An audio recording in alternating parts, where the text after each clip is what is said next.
Dalam kehidupan yang penuh ketidakpastian, setiap tindakan kita memiliki konsekuensi yang tak terelakkan.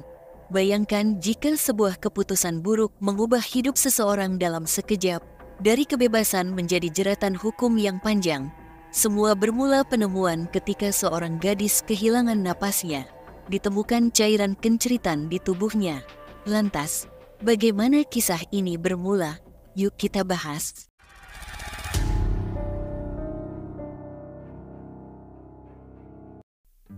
Di sebuah kos sederhana yang terletak di Kelurahan Manembo-Nembo Atas, Bitung, Sulawesi Utara, sebuah peristiwa mengejutkan mengguncang seluruh warga sekitar.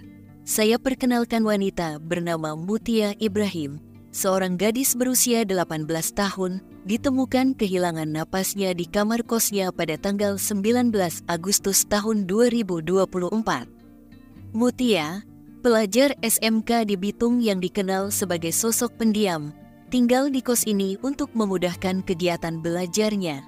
Sehari-hari, Mutia memang jarang bersosialisasi dengan para penghuni lain. Namun hal ini tak mengurangi kepedihan mereka saat mendengar kabar kepergiannya untuk selamanya. Pada pagi hari kejadian, tidak ada yang tampak mencurigakan di kos tersebut. Beberapa penghuni yang tinggal di sekitar kamar Mutia tidak mendengar adanya keributan atau suara teriakan yang mencolok. Keheningan kos pecah ketika salah satu teman sekolah Mutia yang datang berkunjung menemukan tubuhnya dalam keadaan tak bernapas dengan goresan di bagian pipi dan leher. Peristiwa ini sontak menggemparkan dan polisi segera dihubungi untuk menangani kasus yang tampak misterius ini. Dalam penyelidikan awal, ditemukan beberapa tanda yang mengindikasikan bahwa Mutia kehilangan napasnya secara tidak wajar. Pada tubuhnya, ditemukan bekas gigitan di pipi kiri dan bekas tekanan di leher, yang memperkuat dugaan bahwa ia menjadi korban tindak sebelum kehilangan nyawanya. Sementara itu, suasana di kos Mawar semakin mencekam seiring dengan berbagai kabar simpang siur tentang siapa pelaku di kejadian ini.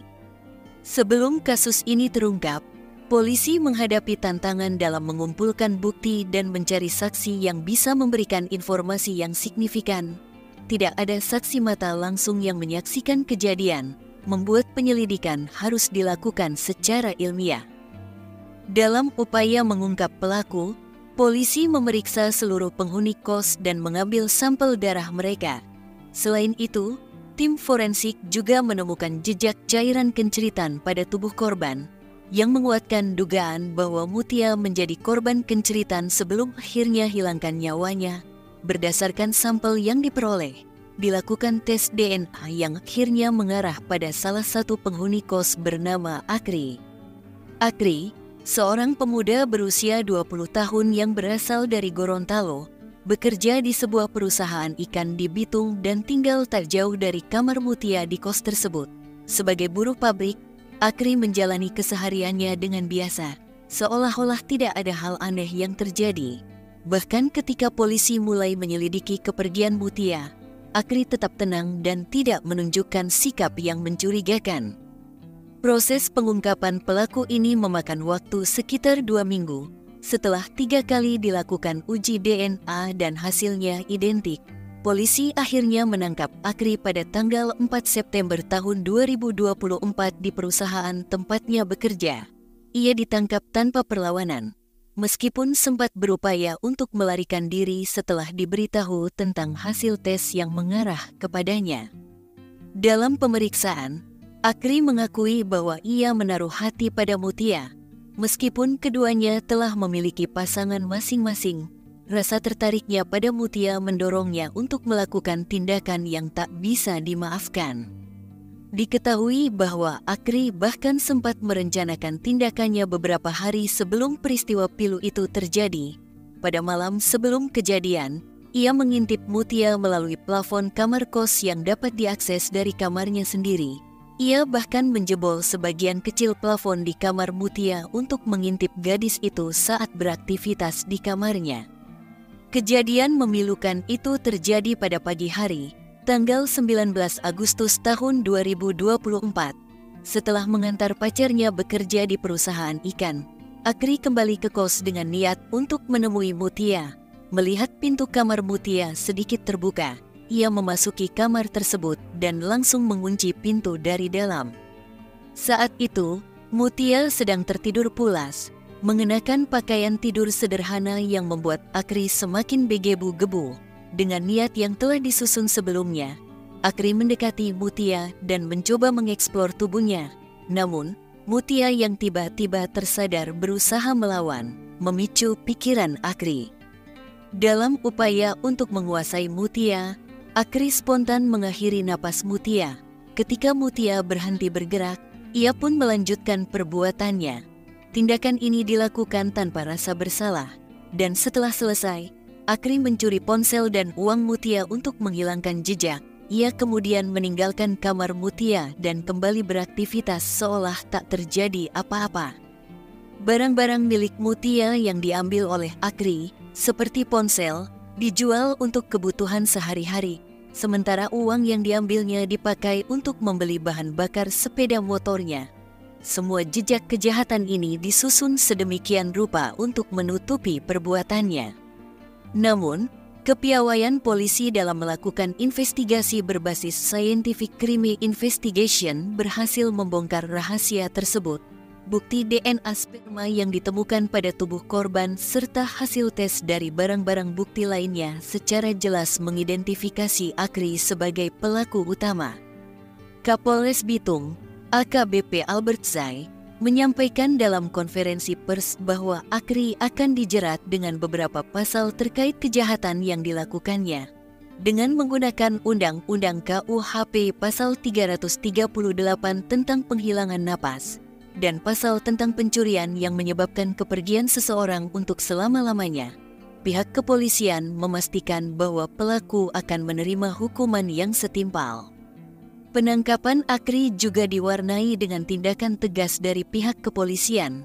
Saat ia berupaya melarikan diri dan melawan, polisi mengedor dua di kaki kanan Akri untuk melumpuhkannya.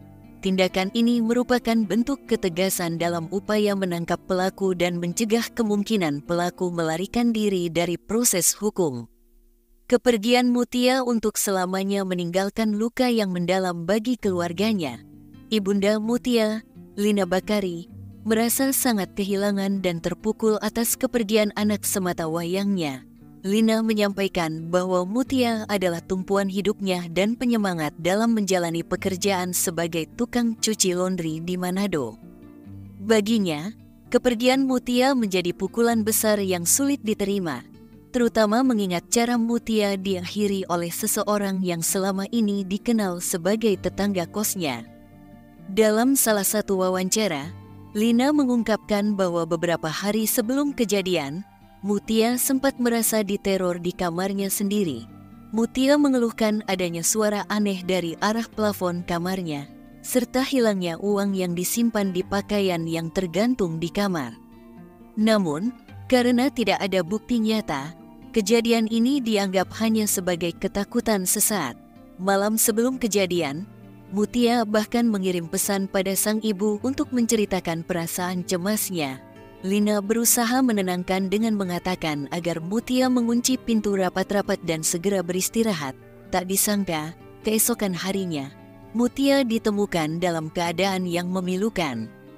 Kasus Mutia Ibrahim yang dipenuhi dengan teka-teki dan misteri akhirnya berhasil terungkap berkat dedikasi dan ketekunan dari pihak kepolisian. Meski memakan waktu lebih dari 2 minggu, penangkapan Akri memberikan sedikit kelegaan bagi keluarga dan masyarakat yang mengikuti perkembangan kasus ini. Bagi Lina dan keluarga besar Mutia, pengungkapan kasus ini adalah awal dari keadilan yang akan ditegakkan. Mereka berharap bahwa pelaku akan dihukum dengan seberat-beratnya sesuai dengan peraturan yang berlaku. Masyarakat Bitung pun turut merasakan duka mendalam atas peristiwa ini. Mutia, yang dikenal sebagai gadis pendiam dan jarang bergaul, dikenang sebagai sosok yang tidak pantas menerima nasib seperti ini. Para tetangga dan teman-teman sekolah Mutia banyak yang mengaku terkejut, karena meskipun ia tertutup, tidak ada yang menyangka bahwa hidupnya akan berakhir dengan cara yang begitu memilukan. Polisi juga memberikan himbauan kepada masyarakat untuk lebih waspada terhadap lingkungannya, terutama di tempat kos-kosan yang seringkali kurang diawasi. Pengungkapan kasus ini menjadi pengingat bagi semua pihak tentang pentingnya menjaga keamanan dan meningkatkan perhatian pada orang-orang di sekitar, agar peristiwa serupa tidak terulang kembali. Dalam kasus ini, pelaku, Akri, dihadapkan pada beberapa ancaman hukuman yang serius berdasarkan undang-undang yang berlaku di Indonesia. Pasal 15 ayat 1 huruf J dan O dari Undang-Undang Republik Indonesia Nomor 12 Tahun 2022 tentang kekerasan seksual, yang dapat memberikan ancaman hukuman hingga 17 tahun penjara. Dan pasal 338 KUHP tentang penghilangan napas, yang mengatur tentang tindakan yang menyebabkan kepergian seseorang untuk selamanya. Ancaman dengan hukuman maksimal 15 tahun penjara. Bagaimana menurut kalian? Apakah hukuman yang diterima pelaku sudah sepantasnya? Silahkan komennya. Dan pesan yang dapat diambil dari kasus ini adalah pentingnya kesadaran akan dampak dari tindak kekerasan dan kriminalitas terhadap kehidupan seseorang.